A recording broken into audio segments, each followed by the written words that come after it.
After a routine traffic stop turns into an unjust search, Olivia Carter faces humiliation at the hands of law enforcement. But when her husband, Jordan Carter, the Dallas County Police Commissioner, arrives, the real confrontation begins. As the incident goes viral, it sparks a movement demanding justice, accountability, and systemic change. If you like this content, please click like and don't forget to subscribe to the channel so you don't miss the next meaningful stories.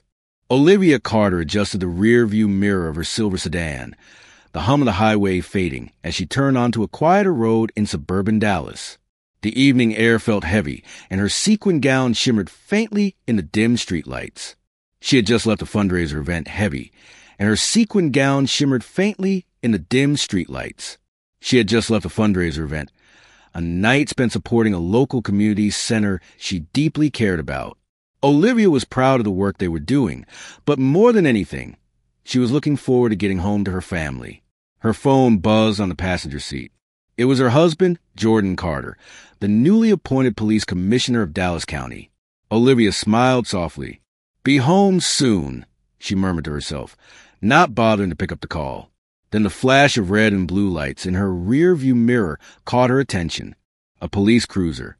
Olivia's brows furrowed as she slowed her car and pulled over to the side of the road. Her mind raced for a reason. She wasn't speeding.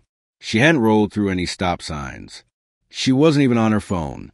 Maybe it's just a routine stop, she thought, rolling down her window as the officer approached. The officer, a tall man with a stern expression, didn't waste time. "License and registration," he said curtly. Olivia handed over her documents without hesitation. "Good evening, officer. May I ask why I'm being stopped?" The man glanced at her license before looking back at her, his tone clipped. "We got a call about a vehicle matching this description involved in suspicious activity in the area." Olivia's heart skipped a beat. "Suspicious activity," she repeated, her voice steady despite the unease creeping in. "Step out of the car, ma'am," the officer said, ignoring her question. Olivia hesitated. "Excuse me? I'm not sure I understand." "Step out of the car now," he interrupted, his tone firmer. Another cruiser pulled up behind the first, and two more officers got out, their flashlights cutting through the dark.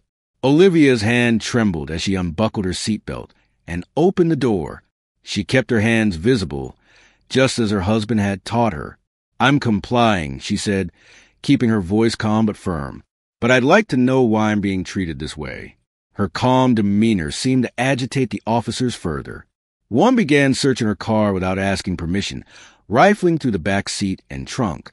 The other two stood close, watching her every move. Olivia's heart pounded. This wasn't right. She had nothing to hide, but the way they treated her, like she was guilty of something, was humiliating.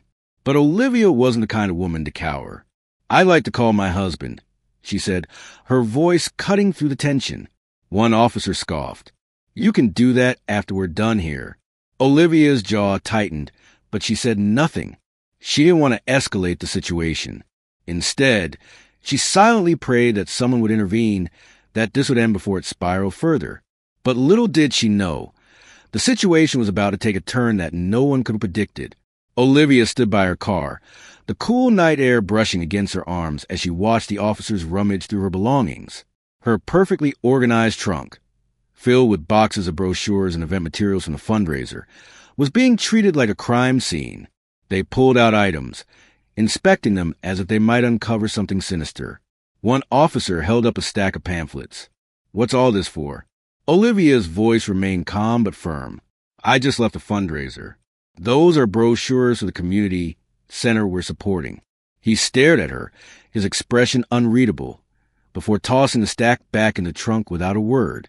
The second officer, a younger man with a nervous energy, approached her. "Ma'am, are there any weapons, drugs, or anything illegal in this vehicle?" "No, officer," Olivia replied, her patience wearing thin. "I told you I've done nothing wrong. I'd appreciate if you could explain why I'm being treated this way." Her composure only seemed to irritate them more. "We're just doing our job," the older officer barked, slamming the trunk shut. Olivia glanced at her phone, which was still on the passenger seat, buzzing again with an incoming call from Jordan. May I retrieve my phone to call my husband now? She asked. The officers exchanged glances. No sudden movements, one of them said, as if she were a threat. Olivia fought the urge to roll her eyes but complied, carefully reaching into the car to grab her phone. The officers seemed almost disappointed when nothing about her behavior justified their suspicions. But they weren't done yet. We're running your plates and license, one said, stepping away. Olivia crossed her arms, watching as the second cruiser's spotlight illuminated her car. The scrutiny, the assumptions, the complete disregard for her dignity. It was infuriating, but she kept her cool, knowing that any sign of frustration could be twisted into a reason to escalate further. She dialed Jordan's number with steady fingers. He picked up almost immediately. Olivia, are you okay? I've been calling. She cut him off. Jordan, I'm pulled over by the police, and they're searching my car without cause. I need you here. Now. Jordan's tone shifted instantly, his voice filled with both concern and authority. Where are you? I'm coming. Olivia gave him her location, her voice faltering just slightly as the weight of the situation settled in. Please hurry. As she ended the call, she noticed the officers watching her closely, their posture stiffening. They didn't know who she had called, but something about her confidence seemed to unnerve them. Minutes passed, each one feeling longer than the last. Olivia remained silent, standing tall despite the humiliation. She noticed a few cars slowing down as they drove by, their occupants rubbernecking to see what was happening. And then she heard the sound of a car pulling up. A sleek black SUV rolled to a stop nearby, and the driver's door opened. Jordan stepped out, his tall frame exuding authority, his face a mask of restrained anger. But what happened next was something neither Olivia nor the officers could have anticipated. Jordan Carter wasn't the type of man to lose his temper easily. Years of experience as a public servant, and most recently the police commissioner had taught him the value of control, even in the most heated situations. But tonight, seeing his wife standing on the side of the road, surrounded by officers with a look of defiance masking her unease, something inside him burned. He stepped out of the SUV and closed the door firmly, the sound cutting through the tense air.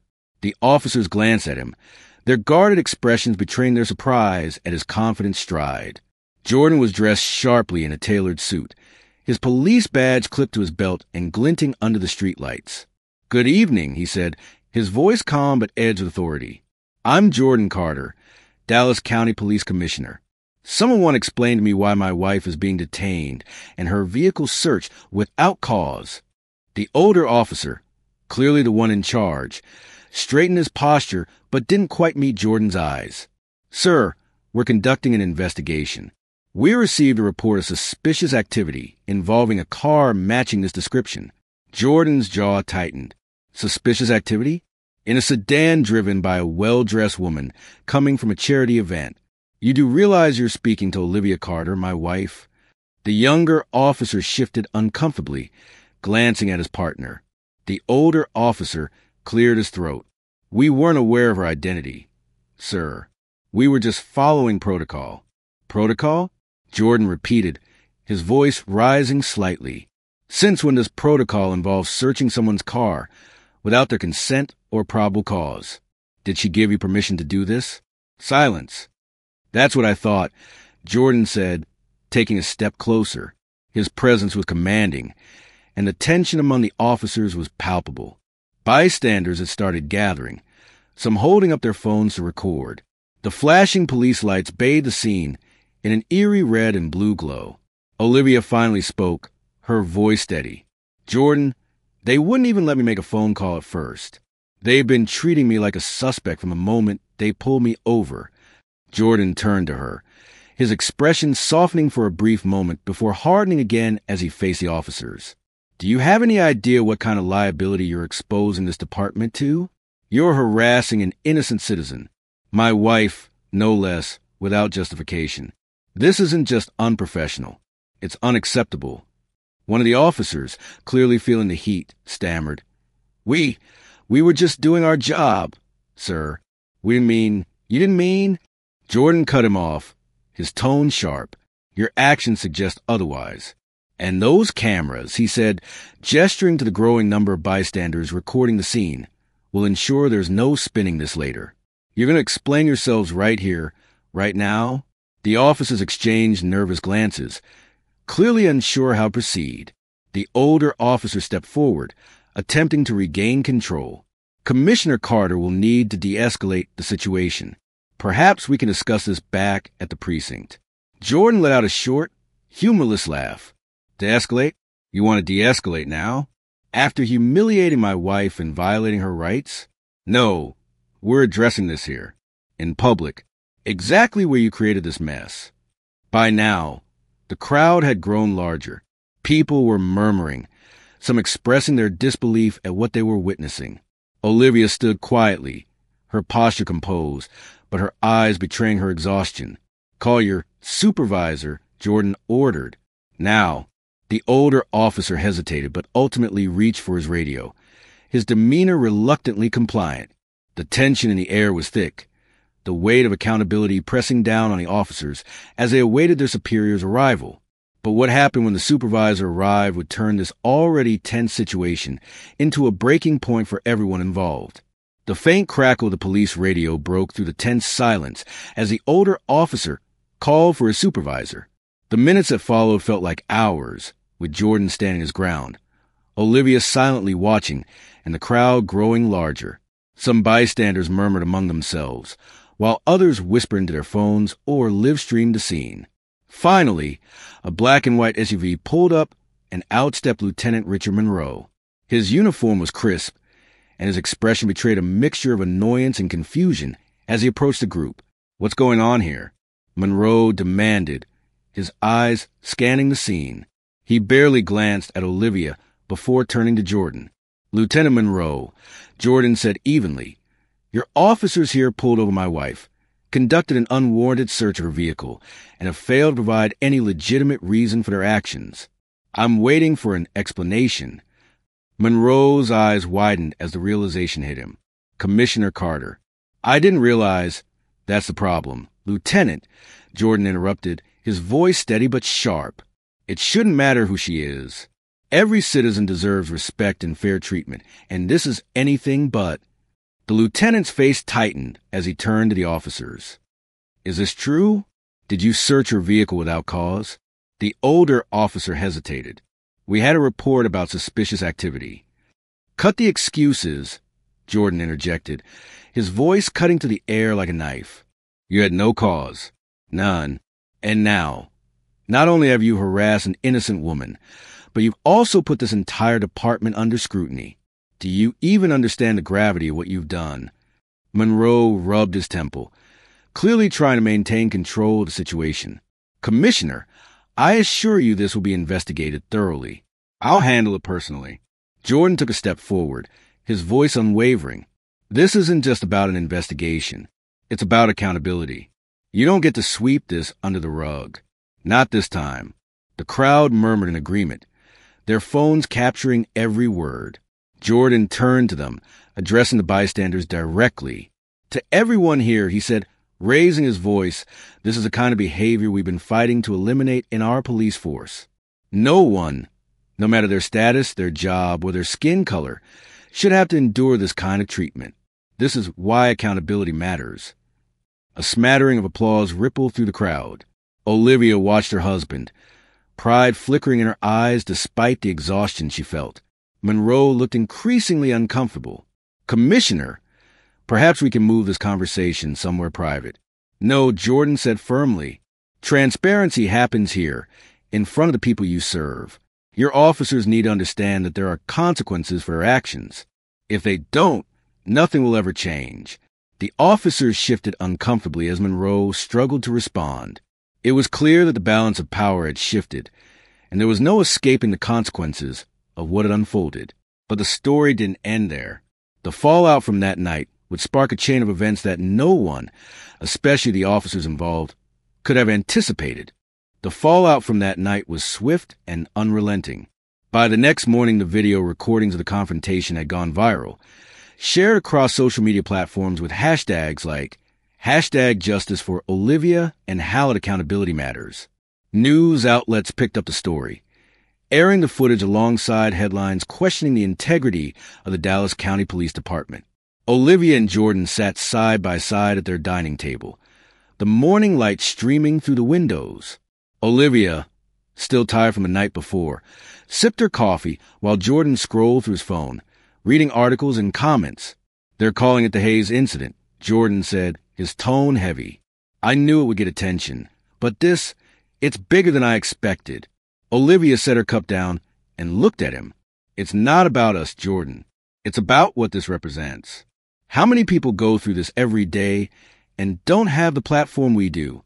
They deserve justice, too." Jordan nodded, his expression somber. "I've spent my entire career trying to root out this kind of behavior, and now it's clear there's so much more to do." Later that day, an emergency press conference was held. Jordan stood at the podium, flanked by Olivia and other members of the department's leadership team. His voice was calm but resolute as he addressed the crowd of reporters and community members. "What happened last night was unacceptable," he began. "The actions of those officers were not just a violation of policy, but a betrayal of the trust that this community places in its police force. I want to be clear. This is not who we are, and this is not who we will be." He paused, letting his words sink in. "There will be a full and transparent investigation into the incident. The officers involved have been placed on administrative leave, effective immediately. But this isn't just about disciplinary action. It's about systemic change. We need to ask ourselves why incidents like this continue to happen and what we, as leaders and as a society, are going to do about it." The crowd erupted in applause, but Jordan's face remained serious. He turned to Olivia, her voice steady. "I felt powerless. I did everything right, followed every instruction, but it didn't matter. I wasn't seen as a person. I was seen as a problem to be dealt with.